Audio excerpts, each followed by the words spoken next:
Sa ibang mga balita, nararapat lang nakasuhan ang ilang profesional na kumikita ng higit pa ngunit hindi nagbabayad ng tamang buwis sa gobyerno. Ito ang paalala ng palasyo kaugnay ng ulat na mas malaki pa umano ang binabayarang tax ng mga guro kesa sa ilang profesional tulad ng mga abogado o doktor. Ang detalye ay hatid ni Rocky Ignacio.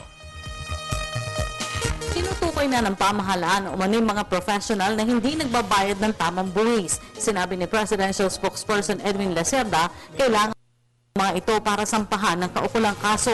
Nagsalita ang palasyo sa report na mas malaki pa umanong buwis ang ibinabayad ng mga teacher kumpara sa mga self-employed doctors at lawyers. We're identifying the professionals who are paying less than what they should pay, and there will be tax evasion charges filed against them.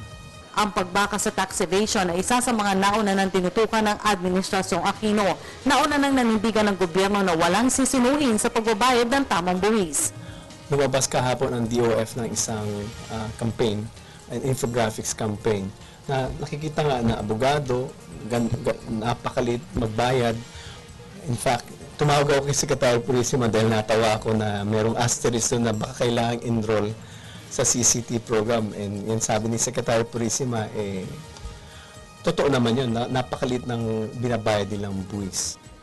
Mahalaga para sa gobyerno ang mataas na koleksyon ng buwis na ginagamit para sa mahalagang programa, partikular na ang pagbaka sa kahirapan. Mula sa target na 100 billion pesos tax collection nitong Hunyo, umabot sa 88.76 billion pesos ang nakolektang buwis ng BIR. Pero mas mataas ito ng 7.42 billion pesos o 9.12% noong Hunyo ng nakaraang taong 2012. Para sa taong 2013, target ng BIR na makakolekta ng 1.2 trillion pesos o mataas ng 17% sa 2012 tax collection. Para sa Telebisyon ng Bayan, Rocky Ignacio.